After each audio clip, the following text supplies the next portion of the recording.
All right, my friends, we are out here today, VetteSource, in the production facility, or what I jokingly like to refer to as my field of broken dreams.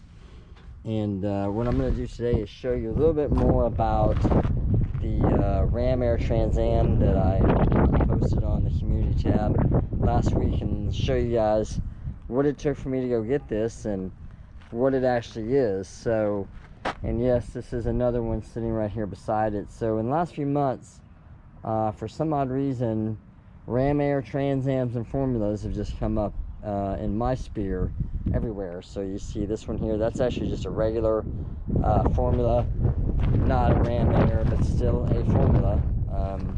And then we have this 97 formula Ram Air right here, which is one of around 300 built. And then we have this one here, the closest to Batman you'll ever find, the 96 Ram Air Trans Am. Now this is a 97 formula, this is a 96 Trans Am. They made, I think, around 1,000 of the Trans Ams and the Ram Air, whereas the formulas were much more uncommon. Now, these cars are literally the very definition of abused, neglected, and abandoned. These were both, not to throw shade, these are both owned by younger male teenage drivers who just thrashed them within an inch of their lives. And once they apparently either broke or started to break or had problems, they just left them. They didn't have the money, know-how, skill set, whatever, to maintain them. And they've fallen pretty low on the spectrum at this point. Now let me show you something.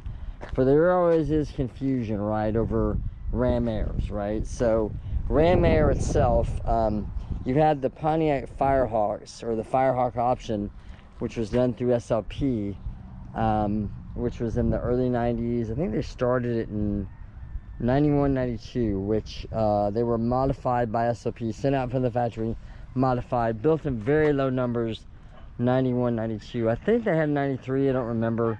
But then 94, 95, it was a standalone option that was modified by SLP. And then you got a Firehawk, right? And I actually, years ago, I rebuilt a 95 Firehawk convertible. I can't remember, one of like, I forget how many convertibles there were. It was wrecked in the front. I'll have to show you guys some pictures sometime. And it was an automatic car, and great looking car. And what's funny, the Firehawks are a little bit different, is the Ram Airs on the front here, the snout is different. These always have had, the Pontiac versions have the snout that goes all the way to forward. The Ram Air's cut off right about here, so this is not as a it's not even a bump right there. I'd have to show you one specifically so you can see. Now both these cars are automatics, and like I said, they've fallen down. The truly collectible ones are the ones that are 6-speed cars. And the way to tell, because over the years everybody has faked or said or claimed a Ram Air, or in this case even this young man had to put Ram Air on the door just in case you couldn't figure it out, on the hood right there. So the quickest way to tell if one of these generation, and these are the LT1 generation, so this is not LS, this is 96 and 97, which was LT1, and then 98 through 2002 on the Trans Ams were Ram Air, and then 98 through 2000 were the formulas, because they stopped them after 2000.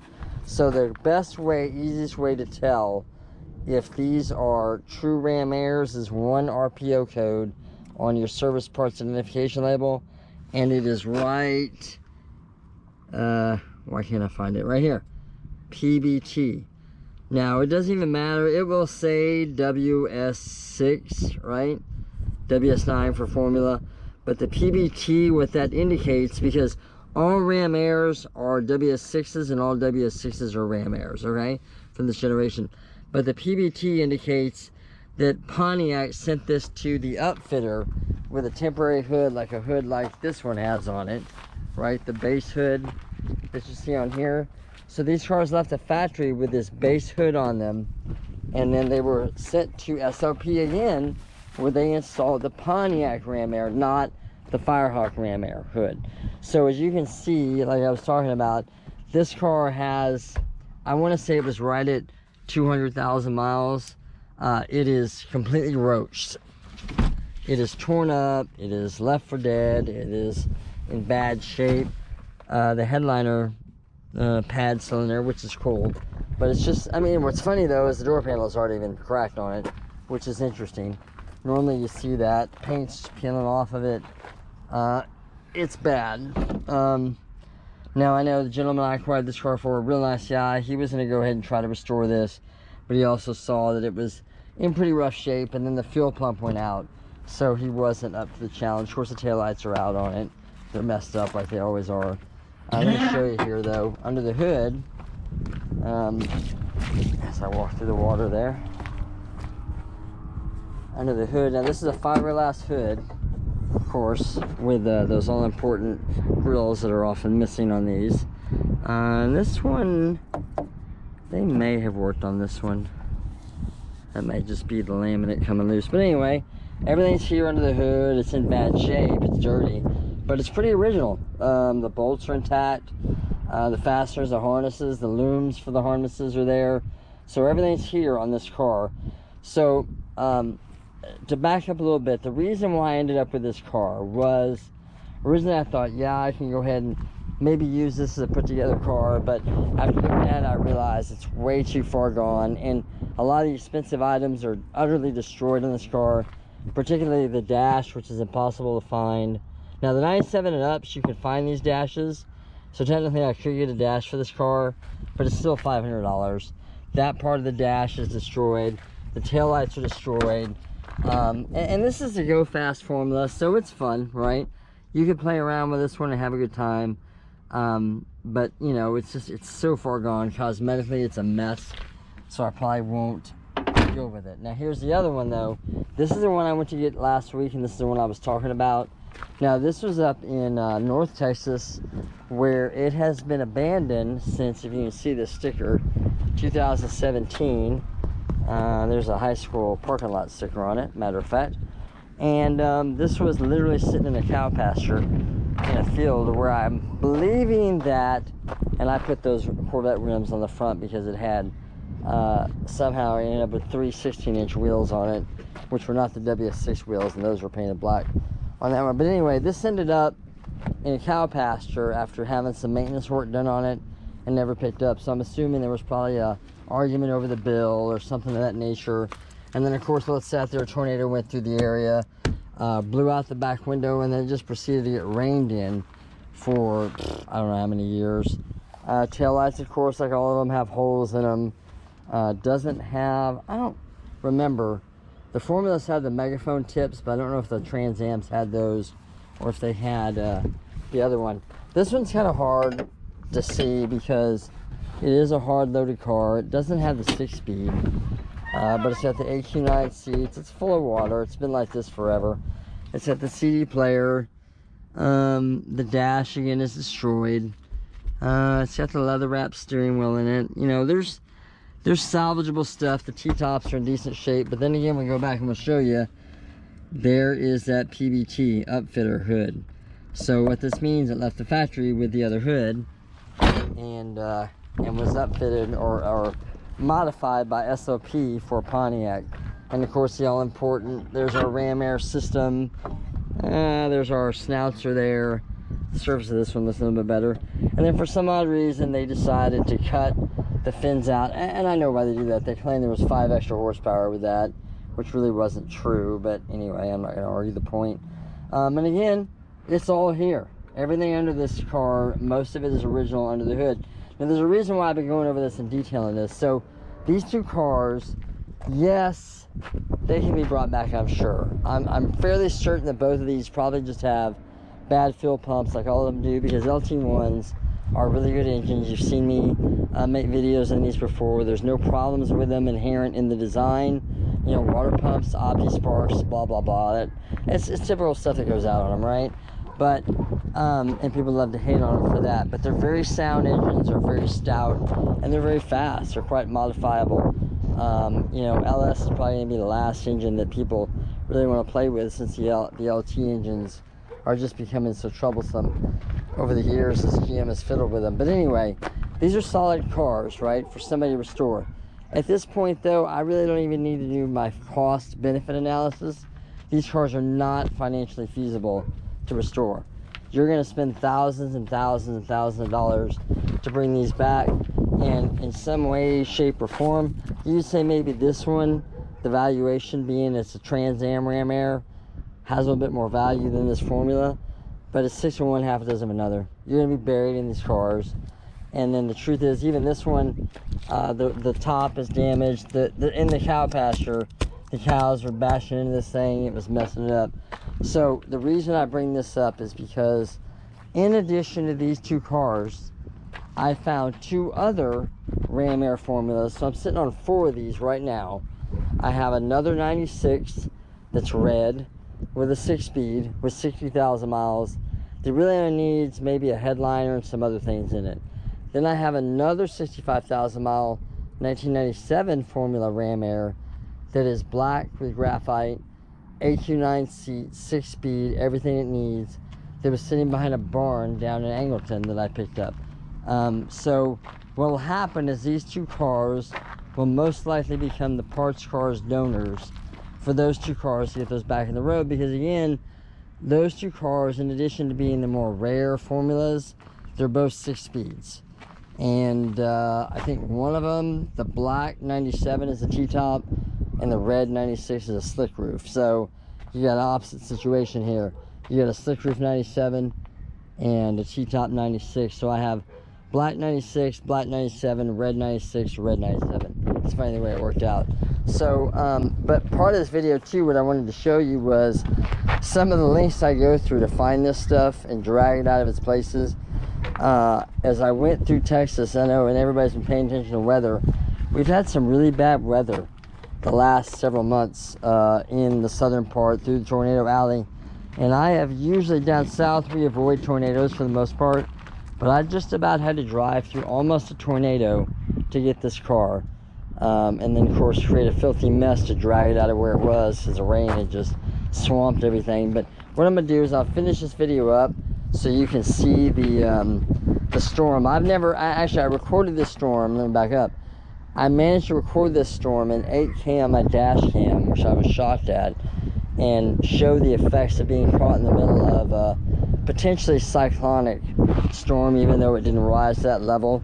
But I'll finish this video with that. In the meantime, you guys tell me what you think, right? What are your memories of these, you know, back in the day? These cars now are darn near 30 years old. In fact, these cars were built, this one would have built, let's see when this one was built. This was probably late 95. No, my door handle doesn't work. Let's see when this was built. Yeah, actually, this was February 96. And this one is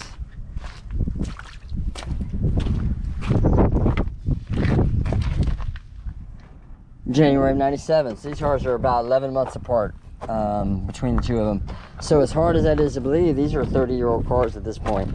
So, you know, share some of your memories, right? I mean, tell me, what would you do with these if you had these? Frankly, like I said, I hate tearing up some of this stuff, but then we get to a point where anything financially outweighs rational, or even if you want to be the emotional side, because I do like working on them just to work on them, but these would just be a headache, and they can benefit the 2 other cars that I have that are more deserving to be put together. So let's finish up with that video there, and let me know what you think about the Cyclone too. It's kind of interesting. I've never been through one, so if you guys have been through Tornado Valley before, or Alley, let me know what you see in that storm maybe I missed. All right, so I'll catch up with you guys next time. Thanks for watching.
That's a scroll line, is what it's called.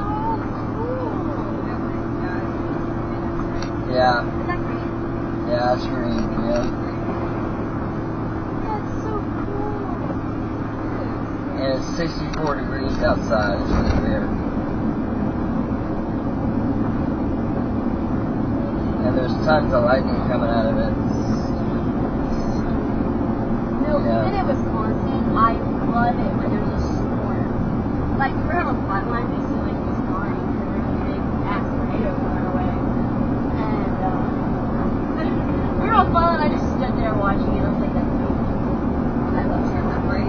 That is so cool. That is so cool. Oh my gosh, I just missed that too. Wow. That is nuts. And it's just from right here to the right, Yeah, it's just over to there.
It's almost pitch black out here.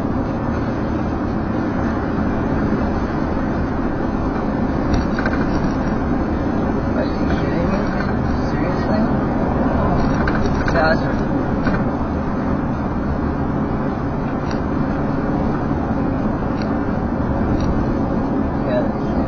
Seriously, dude? You're passing in this weather?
That's hail falling on us.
Hillsboro.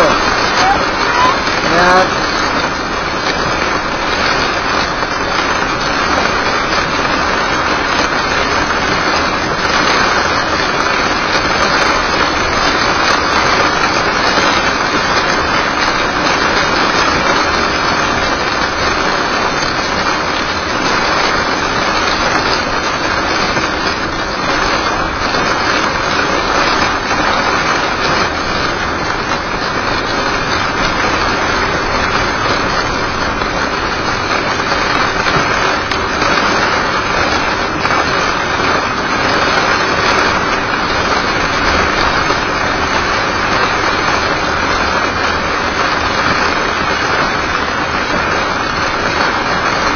Good, so right, see this purple? We're right in the middle of this.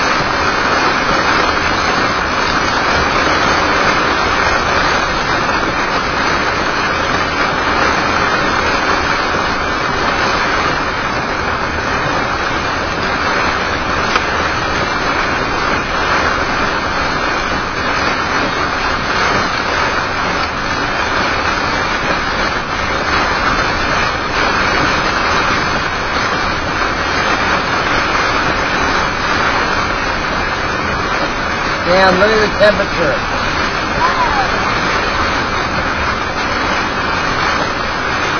Keep your eyes open for a tornado, okay? Seriously.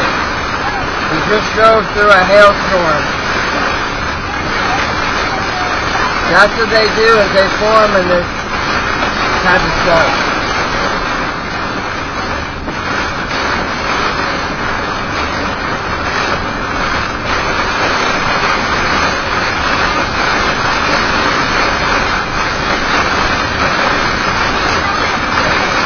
Right?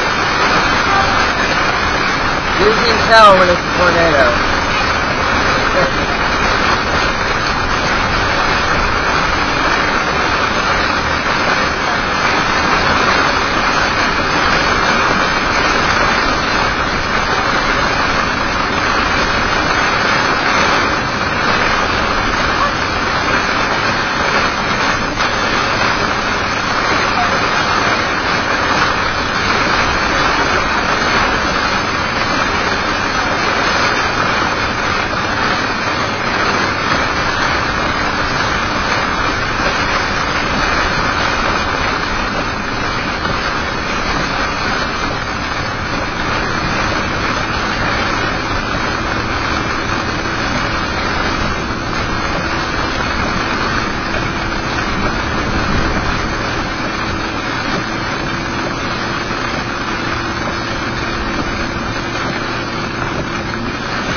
Yeah, I don't think it was big enough to damage it.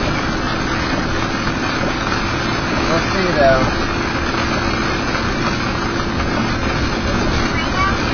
Yeah.